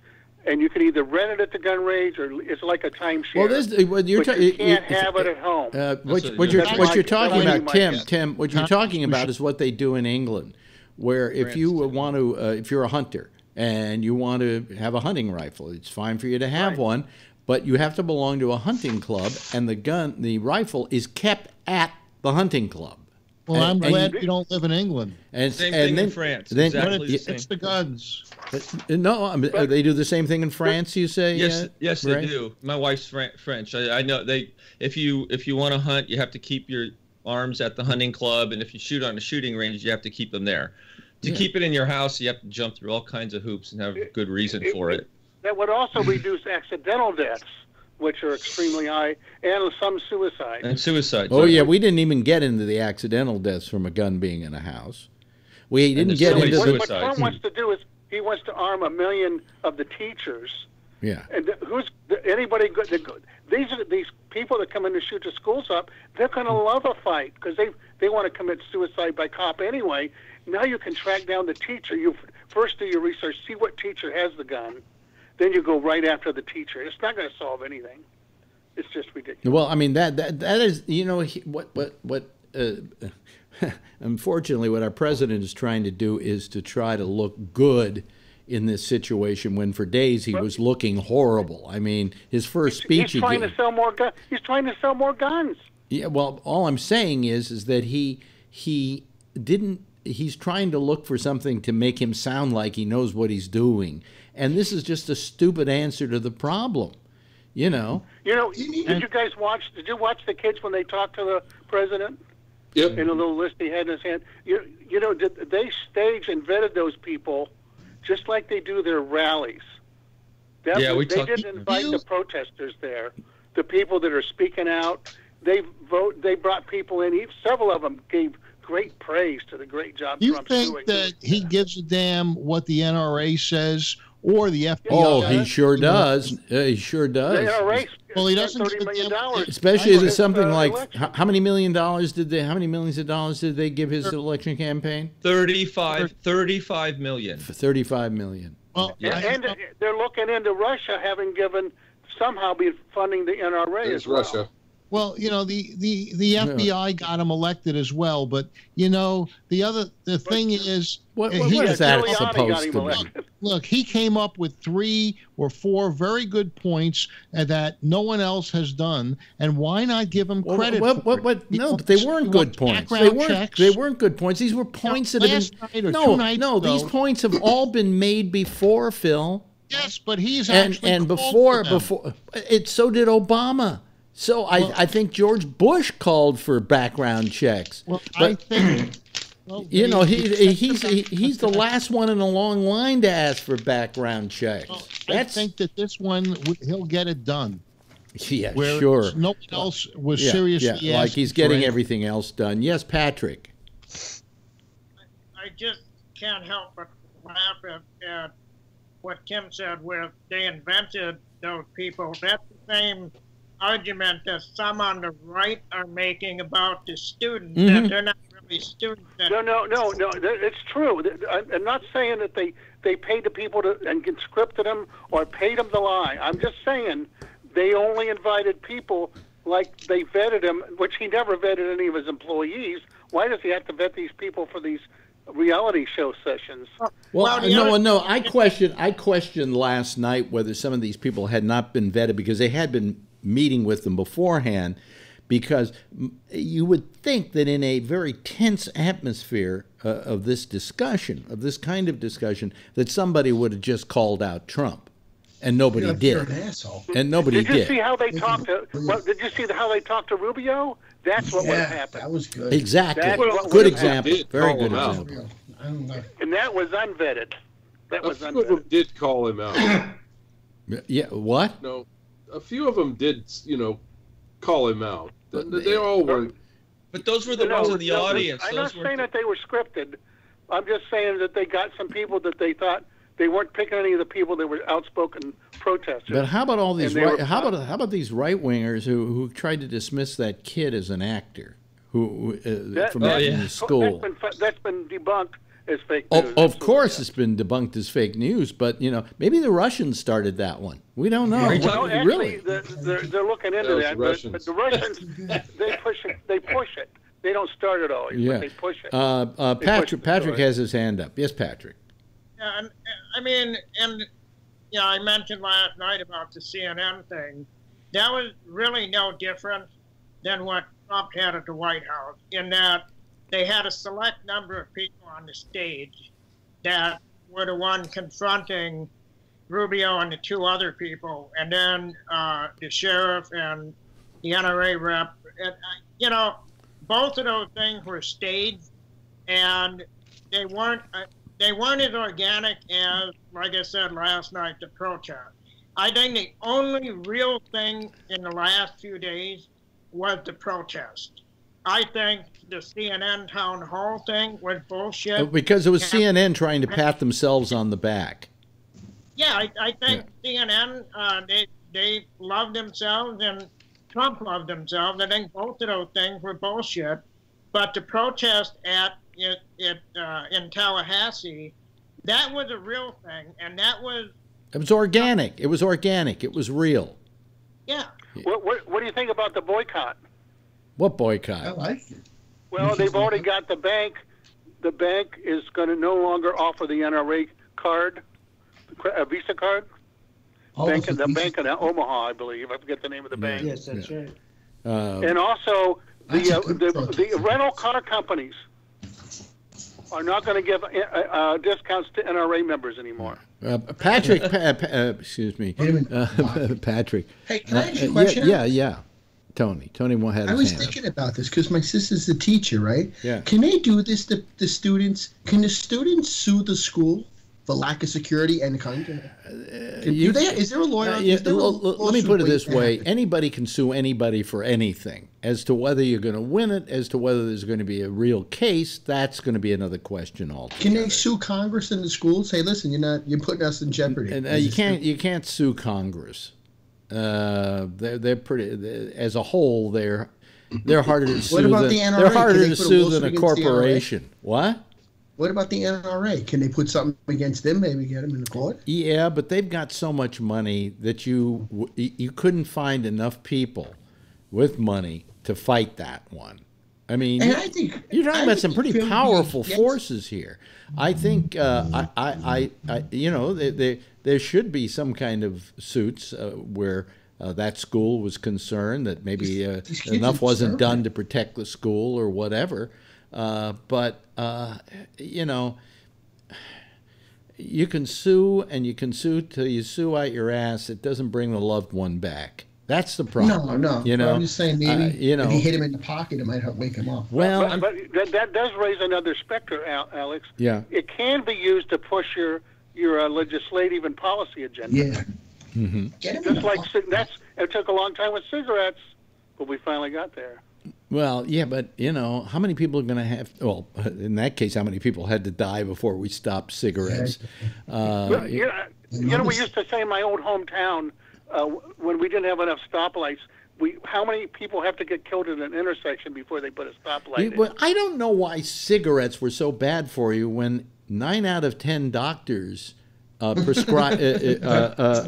of Lucky's. I never could quite figure that one out. Where do they find these 9 out of 10 irresponsible doctors to endorse Lucky Strike? The one guy was the guy we should listen to. You know what? They only interviewed and polled the people that do the fake research for the company. Yeah. However, that's probably who they polled. I wonder if you know, we live in an age of absolute political correctness, which used to be the domain of the Republicans and now is the domain of the liberals, who I also likewise hate because they're not lefty enough for me. But I'm wondering this next Christmas if somebody's going to protest to Turner Broadcasting for running A Christmas Story because it's all about a kid who wants a Red Ryder rifle for Christmas. I'm just waiting for that one. And by the way, did you see that? Just as a matter of wrapping things up, today it came out that they're accusing. The headline read, and it kind of was misleading, the headline that I read. It said, Mark Cuban under fire for sexual misconduct at Dallas Mavericks workplace. It wasn't me. It wasn't him. But it turns out, this was from Sports Illustrated, who then wrote in a separate story, Mark Cuban was not among the Mavericks executives accused of sexual harassment. What they're saying is he was responsible because he owns the outfit. Right, and he didn't stop it. Right, and he didn't stop it, which makes me question how responsible. Well, this is a discussion for another day. But how responsible is a human being for that when he's running that and a dozen other companies, and he has HR departments, and he has people he holds responsible? How responsible does he become in that atmosphere? Hey, Alex, you know how to measure that? How? How much of the profits does he get? That's how responsible he is. Well, I mean, ultimately, if he's getting ultimately, profits, the finger is going to be pointed at him. But how responsible really is he? He got rid of somebody who was sexually harassing people and fired him. He'd been there many years. Fired him. He went over somewhere else. I can't remember where to work, and within 2 months was fired for the same thing. So you know, and this is the main guy they're complaining about in all these complaints. Hey, listen, we've had some great shows the last week or so, and part of it, of course, has to do with the fine people of the panel. And Ray Renati, who's been calling almost every night. Ray, we really appreciate that. And of course, there's always Phil, who adds a little juice to any conversation. And I want to see you using your fingers a little more, so you'll look like Lewis Black. It's the gun. Patrick, thank you so much for joining us tonight. Always a pleasure. Tim, good to hear from you again. Jeff, glad you're back in this part of the woods. Kevin, you got a heart of gold. Love you. Just love you. And, of course, Tony, as always, just remember that Jerry Falwell died about 4 or 5 years ago. And who died yesterday was Billy Graham. Billy Graham, who used to run the Fillmore Auditorium. So I just thought we'd put that in there.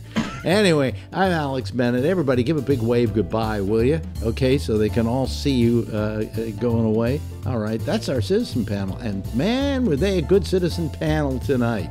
Anyway, that's it. Let me hang up on everybody because I got to do this because the next people have to use it. And the next people, as you know, are Jack and Amy. Yes, and they have a thing called The Intersection.